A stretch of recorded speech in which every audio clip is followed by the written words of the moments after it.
In the last episode, we covered the cult of Churchill.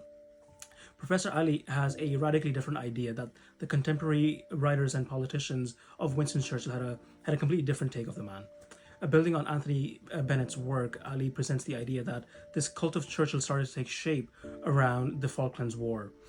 This was heavily supported by the Margaret Thatcher government, and the Thatcher and Reagan nexus now had a conservative icon to promote their conservative agenda. This kick-started the deification process within the Anglo-American consciousness. In the 80s, a spate of films and books and articles came out, changing the perception within the British and the American minds of Churchill. Now, the Anglo-American world had an icon that they could look to, especially those that yearned for the good old days of the empire.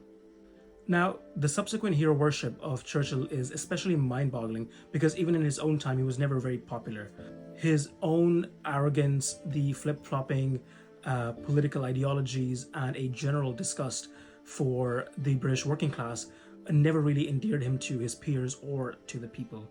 There are many examples where people, especially from Wales and Scotland and especially the colonies and working class people, really coming out strongly against his suppression of dissent of the working class, whether it be sending the gunboats up to Merseyside or whether it be suppressing the Welsh miner. Many examples of how Churchill used the imperialist state machinery to suppress any dissenting opinions, especially those of the working class, that differed from his racist and his imperialist worldview.